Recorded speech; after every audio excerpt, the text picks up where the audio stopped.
Agnès Varda disait l'outil de tout autoportrait, le miroir. Vous y voyez ?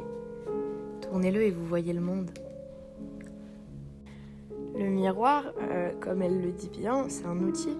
C'est un outil à l'artiste qui veut se représenter pour observer son reflet, ce à quoi il ressemble physiquement, mais en aucun cas ce qu'il est complètement. On ne peut pas, grâce à un miroir, se voir complètement. Il y a toute une partie qui est cachée, la partie intérieure, nos sentiments, nos émotions, nos états d'âme. Ça ne ressort pas à travers un miroir. Puis, devant un miroir, au bout d'un moment, on arrive à faire des fixettes seulement sur les points négatifs de notre apparence. À force de se regarder, on va commencer à contempler seulement les choses qui vont nous déranger ou attirer le regard. J'ai un œil plus gros que l'autre, j'ai un nez tordu, j'ai une trop petite bouche. Et ça va amener à beaucoup de comparaisons avec d'autres gens qu'on voit, nous, qu'on perçoit différemment. Et ça peut être un outil très positif comme négatif à la fois. Donc si quelqu'un venait me voir et me posait la question est-ce que tu te vois toi dans un miroir ? Moi je lui répondrais que non. Parce que dans un miroir je vois mon enveloppe corporelle, je vois la peau qui me recouvre, les formes qui m'animent. Je vois les expressions de mon visage, la façon dont je parle, mais je ressens rien dans le miroir en me regardant. Si j'ai une émotion neutre, je vais en aucun cas voir ce que je ressens. Sentir à travers une image tous mes états d'âme, toutes mes réflexions, tout ça c'est intérieur. Et un autoportrait dénué de tout ça, c'est plus un vrai portrait. C'est juste une représentation de quelque chose relativement basique, moi je trouve. Puis il y a aussi simplement les miroirs qui déforment, les miroirs qui tronquent naturellement la perception qu'on a de nous-mêmes, des miroirs qui grossissent, des miroirs qui amincissent et qui arrangent pas du tout la personne qui se regarde dedans, car elle se voit d'une façon différente de ce qu'elle est, et elle assimile à propos d'elle-même des infos qui lui sont fausses, des infos qui fonctionnent pas avec ce qu'elle représente. Moi je suis danseuse et je suis amenée à passer, on va dire, entre 1h30 et 5 heures par jour devant un miroir, à fixer inlassablement ce à quoi je ressemble, dans le but d'atteindre une perfection. Donc la relation au miroir, elle est pour moi assez compliquée à décrire, c'est une espèce d'addiction. C'est automatiquement checker si on n'a pas quelque chose qui sort trop de la norme, qui est trop différent, qui va trop faire qu'on nous remarque, qui va ne pas être parfait. Et c'est assez dur à expliquer dans le sens où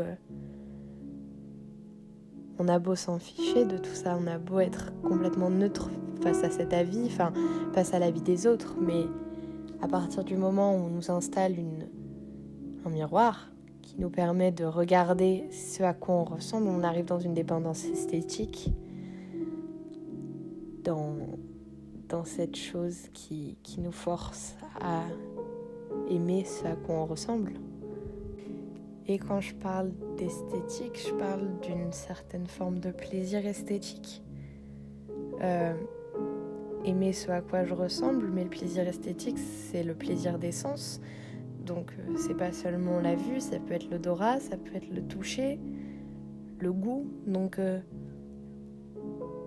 la vision, c'est pas la seule chose qui nous permet de savoir qui on est. C'est pas la seule chose qui va me faire dire tiens, ça c'est moi, je me vois dans un miroir, ce que je vois c'est moi, parce que j'en sais strictement rien si mon reflet il a la même odeur, s'il a la même texture que moi, si on a la même voix, si on a la même façon de voir les choses, si on a les mêmes pensées, le même cerveau, ça j'en sais rien. Moi je vois juste une enveloppe corporelle qui bouge de la même façon que moi en même temps que moi, mais j'en ai aucune idée de si c'est moi ou non. Et ce que je comprends quand Agnès Varda dit tournez-le et vous voyez le monde, c'est que quand on retourne un miroir, on arrête d'être face à soi, on arrête de se regarder et on commence à observer ce qui nous entoure. On commence à accorder de l'importance à des détails qu'on n'avait pas forcément vus. On arrête juste de se focaliser sur son image, sur ce que l'image renvoie, et on va plus commencer à regarder dans le détail tout ce qu'il y a autour de nous. Une école d'art, c'est un endroit où on nous donne des outils et on nous apprend à faire sortir notre art à nous. Une école d'art, c'est pas un endroit où on va nous apprendre l'art en global, parce que l'art c'est trop grand, ça regroupe plein de choses, ça va regrouper la cuisine, la danse, la musique, le dessin, la sculpture, l'éloquence, l'écriture, enfin, c'est énorme, c'est un domaine qui est très très vaste et trop vaste pour qu'on l'apprenne dans une école. Pour moi, on a tous une sensibilité artistique et une école d'art, c'est un endroit qui nous permet de faire sortir cette sensibilité de façon à ce qu'elle devienne quelque chose de concret et que nous, on puisse jouer avec pour faire du concret, de l'abstrait, de l'ambigu, du pas ambigu, qu'on puisse juste développer nos capacités dans certains codes grâce à certains codes et certaines façons de faire qui permettent à l'artiste de se développer et de créer des choses, de concrétiser son imagination, ce qui sort de lui, ses sentiments, de façon à ce que tout le monde le comprenne. Et je trouve que ce serait plus une école d'art dans ce sens-là que dans le sens où je vais dans une école d'art pour apprendre à peindre, apprendre à dessiner, apprendre à faire de la 3D. Moi, je trouve qu'une école d'art, c'est vraiment un endroit où on nous apprend à faire sortir notre sensibilité, on nous apprend à faire sortir notre imagination et par le biais du mouvement, de la représentation, de l'écriture. Mais c'est un endroit où on va apprendre à sortir une partie de nous. Et tout en restant dans certains codes, en apprenant à faire certaines choses d'une certaine manière pour que tout le monde le comprenne, enfin que tout le monde comprenne ce qu'on veut faire passer. Et que nous, on ne soit pas dans une confusion quand on réalise l'œuvre. Pourquoi y a-t-il de l'art plutôt que rien ? L'art, pour moi, à la base, c'est l'un des seuls moyens qu'on a de retracer l'histoire culturelle de l'homme à travers les siècles depuis son arrivée sur Terre. On a toujours retrouvé des textes, des peintures, des sculptures, des architectures, beaucoup, des traditions, des vêtements, des bijoux qui rentrent dans le domaine de l'art et qui ont retracé un peu partout l'histoire de la vie sur Terre.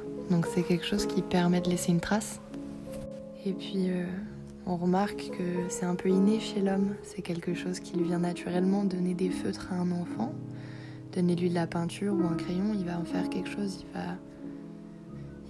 S'il a du papier, s'il a une surface, il va sûrement essayer de dessiner des choses, d'écrire, de vous montrer qu'il sait écrire, d'exprimer des choses par le biais de ça. Ça, pour beaucoup de monde, l'art c'est un échappatoire.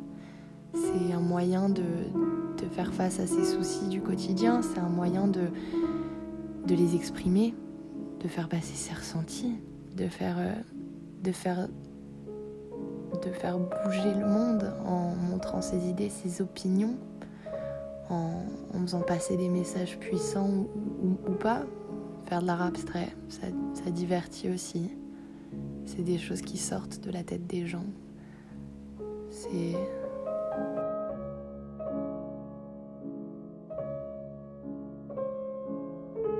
Donc à la question pourquoi de l'art plutôt que rien, c'est parce que ça fait partie de l'humain, ça fait partie de nous, c'est quelque chose qui caractérise notre espèce, c'est nécessaire.